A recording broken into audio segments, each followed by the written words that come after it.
Hello and welcome to my first Terraria video. I decided to go with house building tips first because that's generally where oftentimes the bulk of Terraria's gameplay begins. Now starting off we have the general shape of an NPC house. Of course it's very basic, we'll get into more important stuff later on, but first of all it can be 5 tall including the ceiling and the floor. And I originally believed it could be 10 wide, however here's where the interesting stuff kind of begins. I thought it could be 10 wide, and in a way it is, because if we query the house is already occupied in fact. However, if we open up the door from the outside, or from the inside inward anyway, then it will no longer be valid. This is not valid housing. However, if we close it up, this is suitable. So if we opened up the other way, it is still suitable. So what exactly is the problem? Well, we are taking way too much space apparently when we close the door. However, if we build the house one longer, then with even 2 doors, one on each side, open, it is still valid housing. So the house is still suitable even though we have 2 doors open because it is 1 wider. We have it 11 wide.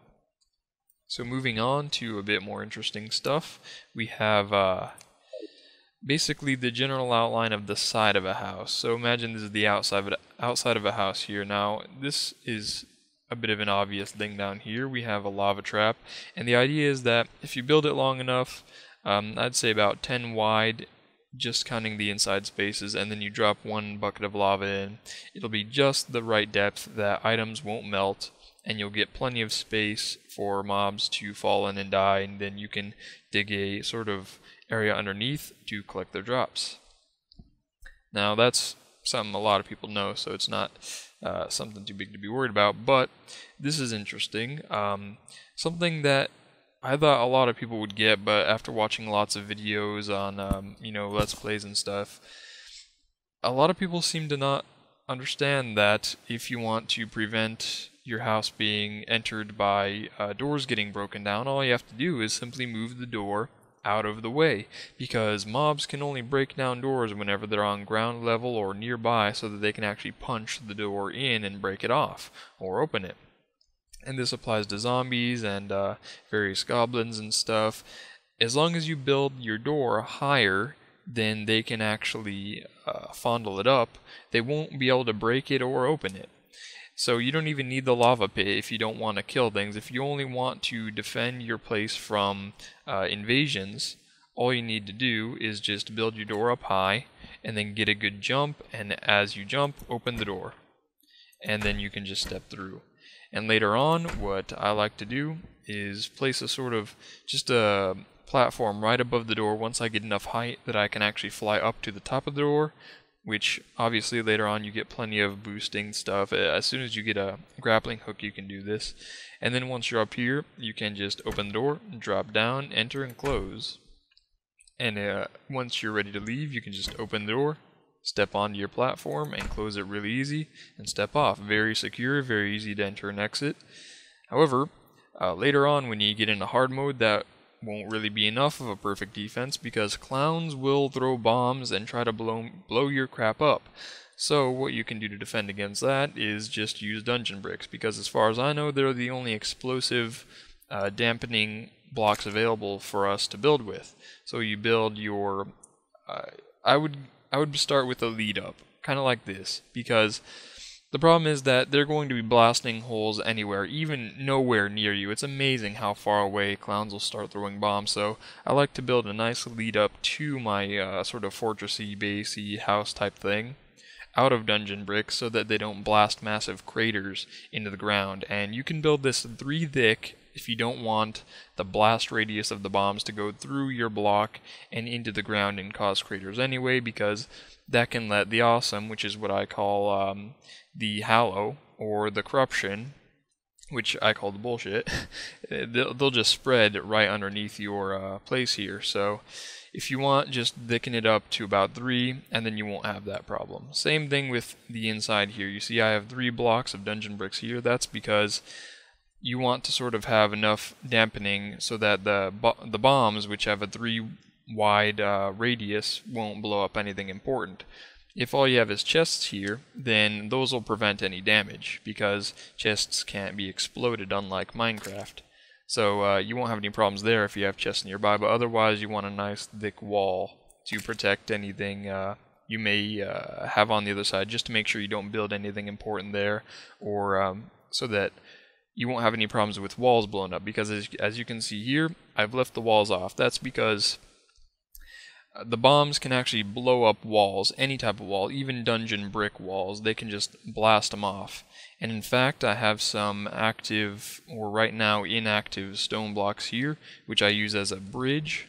However, those can get blasted off too, and you'll just have to replace that after every blood moon, unless you build this down low enough. So if you build your lava trap down even lower than I have here, I don't do it because it's not a big deal to just replace them. I don't see many blood moons anyway, because I'm usually down low in the caverns and stuff.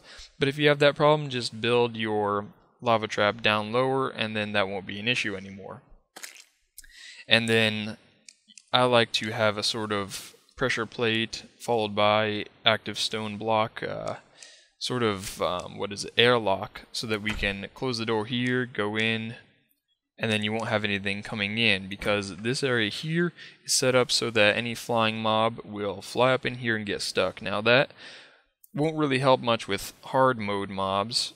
However, I like to have it anyway because it helps to get up here in the first place, which is really not needed, but it also helps with fighting pixies that get trapped in here during blood moons, because while pixies may not be permanently trapped up here, they will stay up here anyway, because they like to try to go up the wall if you're inside the base and, away from them, but to their right or to their left.